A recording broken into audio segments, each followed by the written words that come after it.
ba kaman kilan ina tsaye a nan ba. kun fahimta?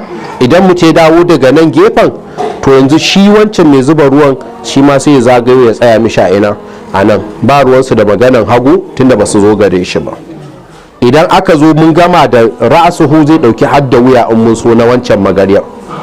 In ya mun gama da shi sai mu zo wanke daman, zan iya fara da sama, ana zuba min mene ina sa ruwa ina yi, in na kai tsakiya wurin gwiwa sai me zan iya ƙara ya ɗaga min ta gefe in ƙarisa zuwa gwiwar shi, sannan sai in bi shi kuma ya dawo ta nan ne in ƙarisa can in wanke. Ka ce to ni na yi wurin tunda kana ta nan ci gaba wanke can ɗin shi. An gane magana?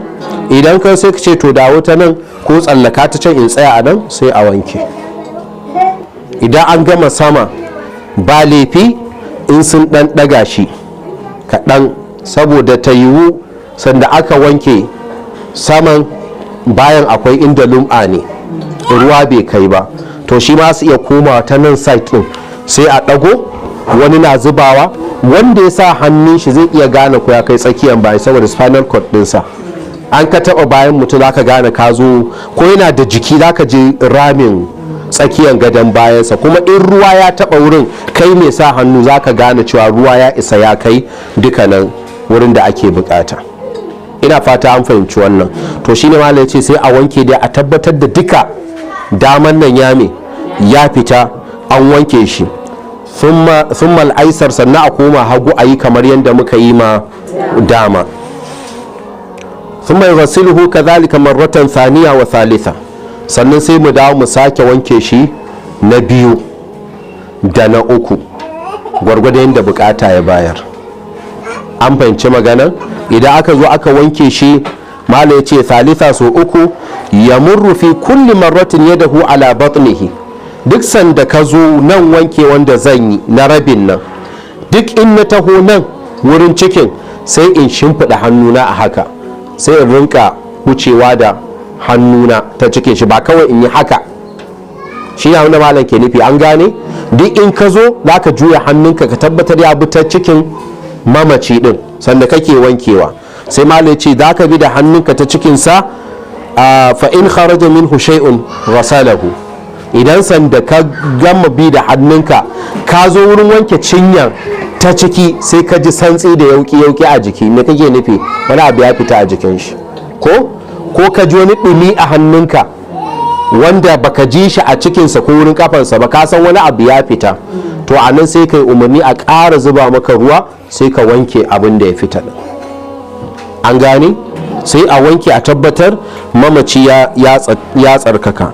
Wasaddal mahall bi qutnin aw nahwihi, idan aka ji haka sai a fahimci to ta ina ne abin nan ke fita, ta gaba ne ko ta baya. An fahimta?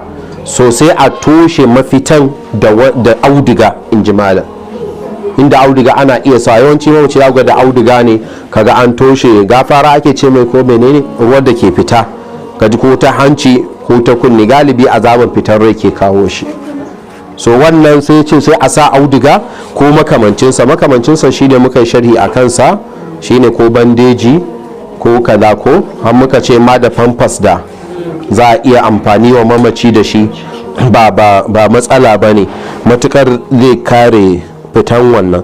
Fa in kharajin sadda bi qutni fa in lam yastamsik, idan aka toshe da auduga abin da ke fitan bai tsaya ba wanda ake ta ganin shi nan, sai ce fa bitinin hurrin, to sai a samu yambu wanda yake mai dumi, laka wanda ke mai danko ko mai abin nan jan laka, sai a abin nan da shi. Aw bi wasa'il tibbil hadithiyya, ko kuma mene da wata hanya ta magani na lokaci, kila yanzu an samu wani chemical din ma da ana sa zai daskare ko ya zamto ya hana fitan abun ko makamantansu.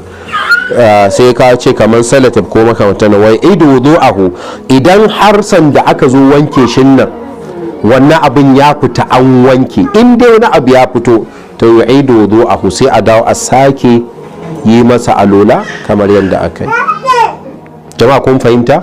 Fitan wannan abin kamar fitan iska ne ko wani abu daga mafita biyu ga wanda yake rayayye kuma ya alola. Kaga dama ko ya wajabta wanka ko ya wajabta alola. To shi mutum da ba ibada ce saura a gaban shi ba, ya gama saura hisabi, sai a mai alola domin ya je da tsarki.